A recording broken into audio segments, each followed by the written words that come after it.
Hey, what's up guys? John here. The world's rich, the world's elite are freaking out about the dollar collapse. And a lot of them are moving money outside of America. They're buying luxury properties, even golden passports.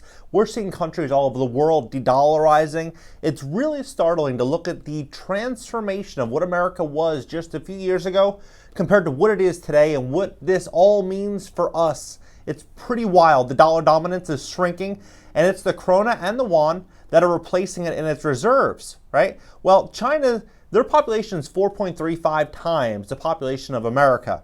Meanwhile, when we look at how much they're outputting, right now, China's exports about 2.6 trillion. 2.6 trillion, over 1 trillion more than the United States. Over $1 trillion more than the United States. Look at this article from CNN. This is 2018, right? The top exports in America. And at that time, crude oil, fuel, and other petroleum products, 109 billion. This was one of the fastest growing areas of imports, up 37% in just that year, in last year, so 2017. It was up 37%.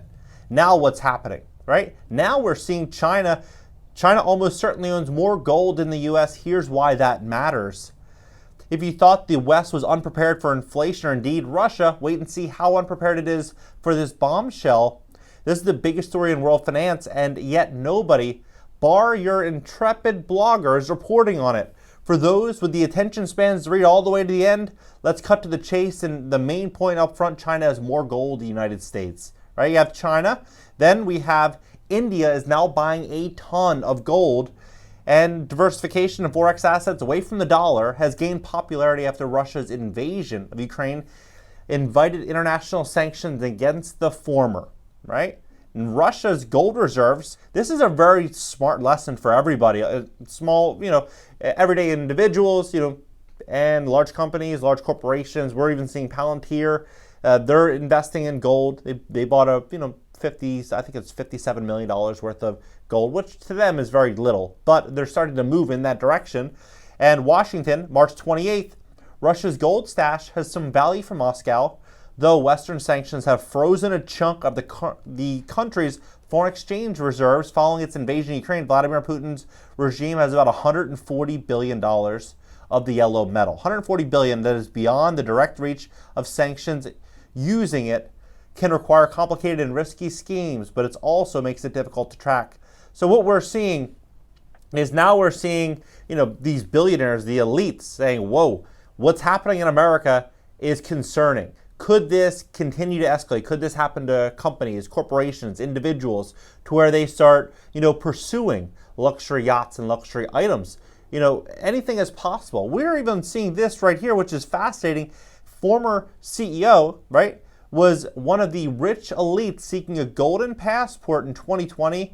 He applied for it to European citizenship through Cyprus' now defunct program, along with fears of another worsening storms fueled by climate change and worries over an economic collapse. The billionaires are also afraid of civil unrest from a divided nation that only seems to be getting worse, right? So you have many billionaires that are pursuing this.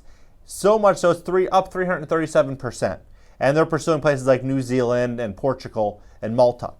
And Peter Thiel, right now, he is trying to build this luxury bunker in Wanaka in New Zealand. An American billionaire mega house in Wanaka has been given a thumbs down by the Queensboro Lakes District Council planners. Meanwhile, the planners recommended a $20 million subterranean-style home nearby given the green light. Both developments and multi-million-dollar homes, bunker-style ventures on rural land west of Wanaka. Hearings of the application of resource consent scheduled for later this month, right? So this is what's happening. It's pretty fascinating to me to see what's going on with the dollar, because when we're looking at this dollar situation, the dollar has reigned supreme as the world's global reserve for a decade, but that story is now changing, according to the economists at the International Monetary Fund. In fact, the dollar shared the global foreign exchange reserves dipped below 59% in the final quarter of last year, continuing a downtrend that has been going on for 2 decades. An IMF blog post on Wednesday said the dollar has not been become more dominant. It has not even maintained the dominance of prior years.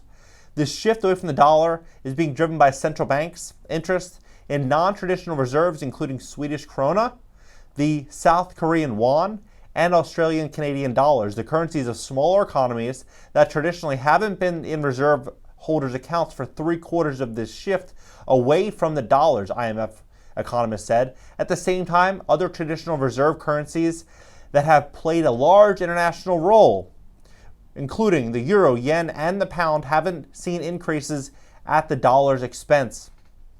These factors, they noted, have contributed to the erosion of the dollar standing, the growing liquidity of the markets and the non-traditional currencies, the rise of new financial technologies that make it cheaper to trade currencies of small economies, and central banks hunt for higher yield bonds as yields in the 10-year Treasury both decline. Another really unique situation that's happening right now is that as we begin phasing out oil, our oil exports, which is a large block of what we as a country produced, as that gets phased out, we slowly lose our dominance and control. And as that begins to happen, countries like India, China, Saudi Arabia, and many other countries start to really shine.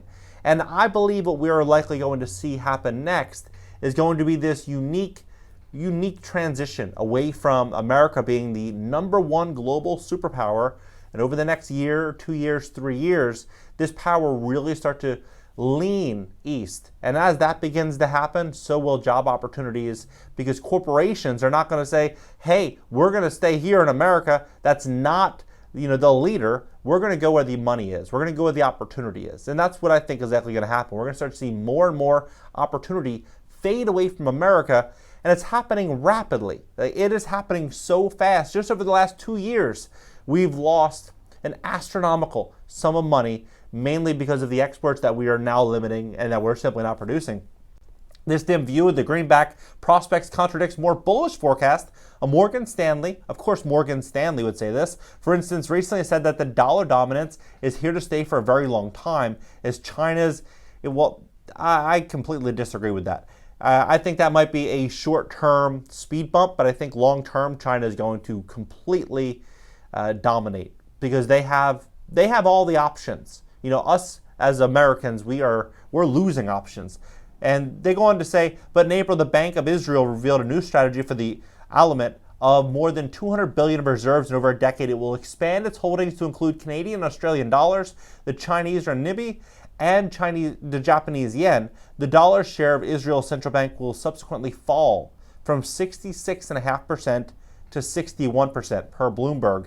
Meanwhile, top IMF official warned in March that the Western sanctions on Russia following its invasion of Ukraine could diminish the dominance of the dollar. The war could also prompt the adoption of cryptocurrencies and stablecoins, though there is still a gap in regulation. Well, of course it's going to. We already know that a lot of countries are already moving into a digital payment system. And so as that begins to happen, of course we're going to start to leave fiat currencies. Is that going to happen this year? No, but I would bet it's going to happen over the next 10 years. That's for sure. In the case of non-traditional currencies overtaking the US dollar, IMF economists wrote, all this suggests is that the dollar dominance comes to an end. A scenario, not a prediction. Then the greenback could be felled not by the dollar's main rivals, but by the broad group of alternative currencies. Now, what I wonder happens next is, how do we continue to sell our debt over the next 5 years, the next 2 years? I believe what we're likely going to see is a really, really big pullback on our quality of life throughout America. And I think we're going to start to see so much opportunity open up in places like India and China. And I really believe wealthy people right now are going to start leaning more into golden passports and looking for ways in which that they can spread out their risk. They're going to want options. That's what wealthy people want. Wealthy people want the option to pivot. And that's why I believe the next 1 to 2 to 3 years is so important. It is so important. I think it's going to basically be the foundation of the rest of our lives. The next couple of years, how we spend it, how much money we make, how much value we create for society, all these things are going to mean everything. Because after that, it's just going to get harder and harder and harder. And, what are the best ways to do it? That's the big question. You would know that for your own personal life. Maybe you have a business that is maybe not doing as well, or maybe it's doing extremely well, and you know that the real thing you need to do is multiply down on that, work a lot harder on it, work smarter on it. Or maybe the business you're in is no longer lucrative. Maybe the best thing is to close it down and do something else. What we all need to do is just come to face with the reality of what's happening in the economy and what we should all be doing about it. If you want help making money online, go to cashnow.video. If you need assistance fixing or rehabilitating your credit, cashnow.video. Click the link, it's pinned right at the top. Comment, subscribe here. Also subscribe to my second YouTube channel. It's going to be an interactive show, a call-in show where guests can call in, talk about real estate, the economy, business, what's really going on. It's going to be really cool. I'm really looking forward to that. Hopefully that's going to happen on Friday this week. Waiting on a couple things to come in from the mail, and so when that comes in, we're gonna hit the ground running on that. I'm really looking forward to it. And then LinkedIn, Twitter, TikTok, Instagram, everything is in the banner. I'll catch you guys in the next video.